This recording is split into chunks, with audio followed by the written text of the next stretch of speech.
Bismillahirrahmanirrahim. Assalamualaikum warahmatullahi wabarakatuh. Perkenalkan, nama saya Dwi Nur Islami dengan nomor induk mahasiswa 2102010072 dengan prodi manajemen kelas blended learning atau sekarang menjadi kelas manajemen B, sedang menempuh di semester 5 di salah satu sekolah tinggi ilmu ekonomi Semarang. Pertama-tama, saya ingin mempresentasikan mengenai Total Quality Management atau sering disebut dengan TQM.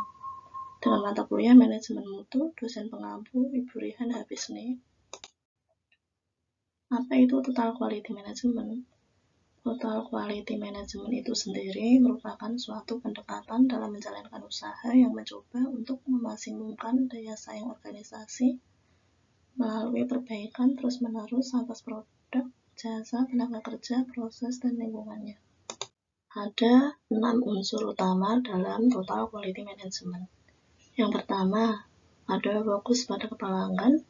Yang kedua, obsesi terhadap kualitas. Yang ketiga, komitmen jangka panjang. Yang keempat, perbaikan sistem secara berkesinambungan. Yang kelima, teamwork. Yang keenam, adanya keterlibatan dan pemberdayaan karyawan. Di dalam TQM itu ada 5 pilar. Yang pertama, produk. Yang kedua, proses. Ketiga, organisasi. Yang keempat, kepemimpinan. Yang kelima, komitmen. Produk adalah titik pusat untuk tujuan dan pencapaian organisasi. Mutu dalam produk tidak mungkin ada tanpa mutu di dalam proses. Mutu di dalam proses tidak mungkin ada tanpa organisasi yang tepat. Sedangkan organisasi yang tepat tidak ada artinya tanpa pemimpin yang memadai. Komitmen yang kuat dari bawah ke atas merupakan pilar pendukung bagi semua yang lainnya. Setiap pilar tergantung pada keempat pilar yang lainnya. Dan kalau salah satu lemah, dengan sendirinya yang lain juga ikut lemah. Ada manfaat di dalam Total Quality Management. Manfaat Total Quality Management bagi pelanggan adalah yang pertama, sedikit atau bahkan tidak memiliki masalah dengan produk atau pelayanan. Yang kedua, kepedulian terhadap pelanggan lebih baik atau pelanggan lebih diperhatikan. Yang ketiga, kepuasan pelanggan terjamin. Manfaat bagi TQM bagi institusi, yaitu 1. Terdapat perubahan kualitas produk dan pelayanan. Yang kedua, staf lebih termotivasi. Yang ketiga, produktivitas meningkat, biaya turun. Yang kelima, produk tetap berkurang. Yang keenam, permasalahan dapat diselesaikan dengan cepat. Manfaat TQM bagi staf organisasi adalah 1. Pemberdayaan. Yang kedua, lebih terlatih dan berkemampuan. Yang ketiga, lebih dihargai dan diakui. Di dalam Total Quality Management terdapat 8 elemen. Yang pertama ada etika atau sering disebut dengan norma. Etika itu sendiri merupakan disiplin yang terkait dengan kebaikan dan keburukan dalam berbagai situasi. Yang kedua ada integritas. Integritas mencakup kejujuran, moral, nilai-nilai keadilan, dan kesetiaan terhadap kebenaran dan keikhlasan. Yang ketiga ada kepercayaan. Kepercayaan adalah produk dari integritas dan perilaku yang beretika. Tanpa kepercayaan, kerangka kerja dari TQM tidak dapat dibangun. Kepercayaan membantu perkembangan partisipasi penuh dari semua anggota organisasi. Lalu ada pelatihan. Pelatihan itu sendiri merupakan training sangat penting.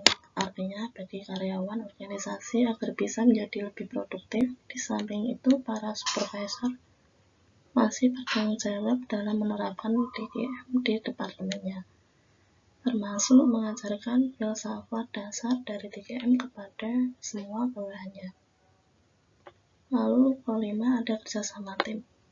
Kerjasama tim juga merupakan sebuah elemen dari kunci TQM yang menjadi alat bagi organisasi dalam mencapai kesuksesan. Dengan menggunakan tim kerja, organisasi akan dapat memperoleh penyelesaian yang cepat dan tepat terhadap semua masalah. Yang keenam ada kepemimpinan. Kepemimpinan mungkin merupakan hal yang paling utama atau penting dalam total quality management. Soalnya jika tidak ada kepemimpinan, maka total quality management tidak akan berjalan dengan baik. Ketujuh ada komunikasi. Komunikasi akan mengikat segala sesuatu secara bersama-sama, dimulai dari fondasi sampai ke atas dari suatu bangunan TKM. Semua elemen diikat oleh campuran semen pengikat berupa komunikasi. Yang kedelapan ada penghargaan. Penghargaan itu sendiri adalah elemen terakhir dari keseluruhan sistem TKM. Ia sebaiknya diberikan untuk saran-saran dan pencapaian-pencapaian yang memuaskan baik dihasilkan oleh suatu tim maupun individu. Para karyawan akan didorong untuk berusaha keras memperoleh penghargaan untuk dirinya dan untuk timnya. Di dalam TKM tersebut ada hambatan TKM di Indonesia. Yang pertama, kurangnya komitmen dari manajemen puncak. Ini menunjukkan dengan dukungan manajemen puncak hanya berpengaruh signifikan terhadap manajemen arus protes. Hal ini menunjukkan manajemen belum menganggap proses produksi merupakan proses yang berhubungan dengan proses-proses yang lain, sehingga hanya memusatkan dukungan ke manajemen proses produksi saja. Yang kedua, kurangnya pengetahuan tentang konsep TKM. Hal ini menunjukkan dengan sikap kerja yang hanya berpengaruh terhadap proses desain produk. Kurangnya pengetahuan tentang konsep TKM akan mempersulit pekerja untuk menerima dan menerapkan konsep tersebut. Yang ketiga, ada budaya organisasi kurang mendukung penerapan TKM. Hal ini ditujukan oleh organisasi yang belum memandang perlunya untuk menjalin hubungan jangka panjang baik dengan pelanggan maupun dengan pemasok. Ini menunjukkan organisasi di Indonesia belum sepenuhnya berfokus pada pelanggan dan menjalin hubungan dengan pemasok. Yang keempat, ada ketidaksempurnaan penerapan praktik TKM. Hal ini bisa disebabkan oleh adanya kekhawatiran pekerja mengenai adanya kemungkinan downsizing. Jika penerapan praktik TKM ini dapat meningkatkan efisiensi, maka akan banyak tenaga kerja, terutama yang tidak memiliki kompetensi yang tinggi, mungkin tidak diperlukan lagi oleh organisasi. Implementasi TKM pada perusahaan. Tahap yang harus dilalui suatu perusahaan dalam mengimplementasikan total quality management yaitu tahap kesadaran awal, implementasi sebagian, aktivitas ekstensif, hasil-hasil nyata dan terbaik dalam industri dengan karakteristik setiap tahap. Ada 6 fase utama implementasi TKM menurut George dan Weimar-Schierz.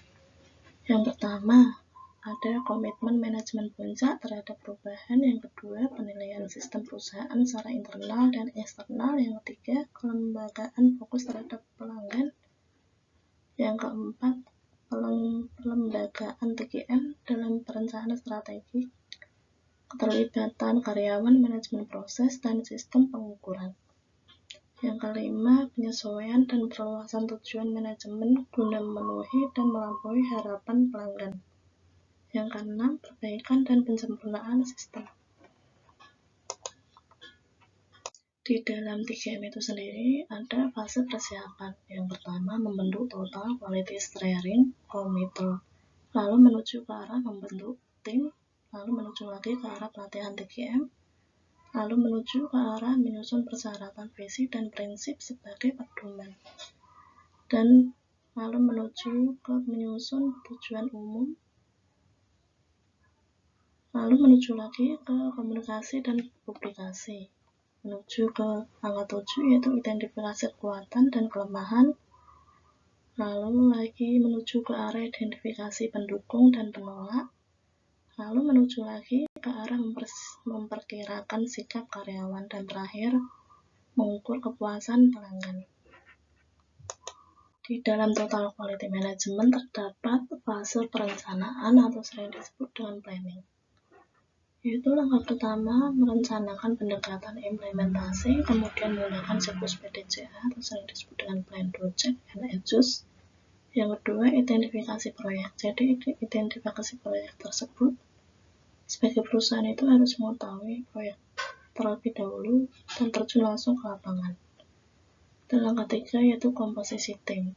Setelah terjun langsung ke lapangan, pihak perusahaan yaitu membuat tim atau kelompok untuk melakukan perencanaan TGM tersebut. Lalu langkah keempat yaitu pelatihan tim. Setelah adanya pembentukan tim, maka perusahaan wajib untuk melakukan pelatihan terhadap tim tersebut supaya tim tersebut bisa merencanakan atau memplanning TGM tersebut dengan baik. Lalu di dalam TGM terdapat fase pelaksanaan. Langkah 1 adanya penggiatan tim. Langkah kedua umpan balik kepada steering committee. Langkah ketiga umpan balik dari pelanggan. Langkah keempat umpan balik dari karyawan. Langkah kelima mengidentifikasi infrastruktur. Jadi kesimpulannya, saat ini sistem informasi di Indonesia tengah berkembang pesat. Hal ini dibuktikan dengan semakin banyaknya peran teknologi dalam mendukung kegiatan-kegiatan baik dalam perekonomian maupun penyelenggaraan pembangunan yang lainnya. Salah satunya dengan TGM, yaitu dengan pendekatan untuk memaksimumkan daya saing organisasi atau perusahaan melalui perbaikan secara terus-menerus atas produk, jasa, tenaga kerja, proses, dan lingkungannya. TGM bertujuan untuk terus-menerus meningkatkan nilai yang diberikan pada pelanggan dengan biaya penciptaan nilai yang lebih rendah daripada nilai suatu barang. Sekian presentasi dari saya. Wassalamualaikum warahmatullahi wabarakatuh.